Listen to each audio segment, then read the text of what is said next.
12 Houses of the Zodiac, created, directed, and presented by Reverend Dr. Dickie Joe Mullen.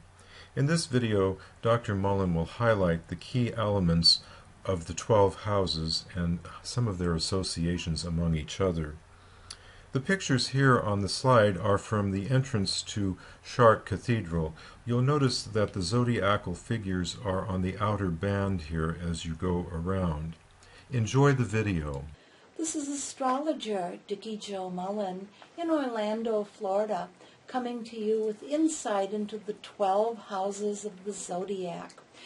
Looking at an astrology chart, it looks like a pizza, a piece of pie, and it's divided into 12 segments. These sections are the houses of the Zodiac, and they relate to the Earth turning on its axis during the course of the day and how the different planets affect us differently, say at sunrise versus high noon or midnight.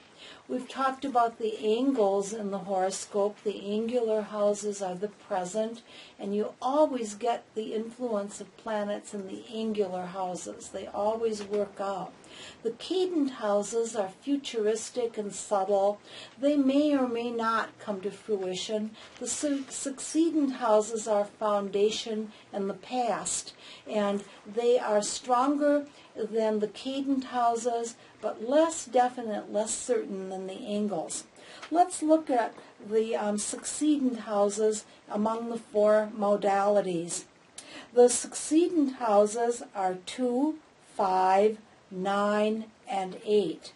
The second house is related vaguely to the traits of Taurus, although the zodiac signs and the houses are two different types of motions.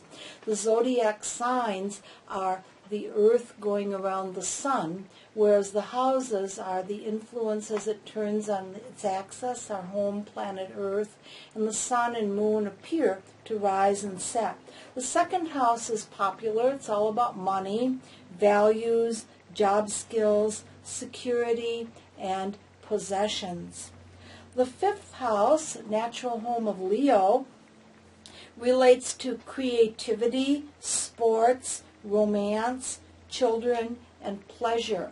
Many people who make a living at professional sports or who relate strongly to work and issues involving children will have a strong fifth house, and so will a lot of artists and people who work in the entertainment industry. The eighth house relates to Scorpio traits. It's research, puzzles being solved. It's also the spirit world, seances, the manner of death, inheritances, insurance, investments, and a partner's income or effect on one's finances are the eighth house. It's a very broad spectrum of different activities. Finally, the 11th house relates strongly to politics, friendships and organizations, community life, sociology, and humanitarian issues. In order to know where the planets fall in terms of houses, really you have to look at the whole birth chart and a book called A Table of Houses to calculate that. But just by knowing the birth time, it's easy to figure out where the sun probably is, and that shows where you shine. It's the single most important part of the horoscope, and the sun sign is the birth sign that we all know. Those born around 10:30, 11 in the morning will have a strong 11th house. Those born around 3 in the afternoon will have a strong 8th house. Around 10 o'clock at night, birth times around then, before midnight, will have a strong 5th house. And then those born before sunrise will have usually a 2nd house sun. So think of the time of day you were born, the traits of the houses, and see if you can relate to where you shine. The whole idea of astrology is to use the birth chart as a roadmap to bring out the brightest and the best within us, and to remember that there's free will within limits.